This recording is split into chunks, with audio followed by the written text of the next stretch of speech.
নমস্কার বন্ধুরা, তোমাদেরকে স্বাগত জানিয়ে বৃহস্পতিবারের এক বিশেষ টোটকা আজকে শেয়ার করতে চলেছি।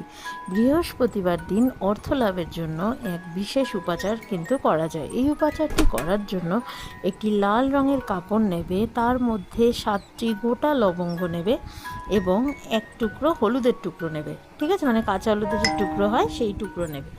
নিয়ে তারপরে সেটিকে একটা পুঁটলি পাকিয়ে স্ক্রিনে আসা মন্ত্রটি 21 বার জপ করবে পুঁটলিটা হাতে নিয়ে, অবশ্যই উত্তর পূর্ব দিকে মুখ করে বা ঠাকুরের সিংহাসনের সামনে বসে।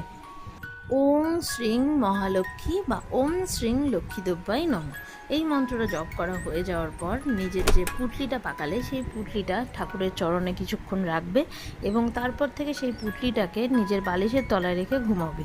এবং এই উপায়টি মানে সারা সপ্তাহে কিন্তু বালিশের তলায় রেখে পুঁটলিটা ঘুমোবে এবং পরের যে বৃহস্পতিবার সেদিন আবার রিপিট করবে। এরকম পরপর 21টি বৃহস্পতিবার করবে অর্থপ্রাপ্তির জন্য।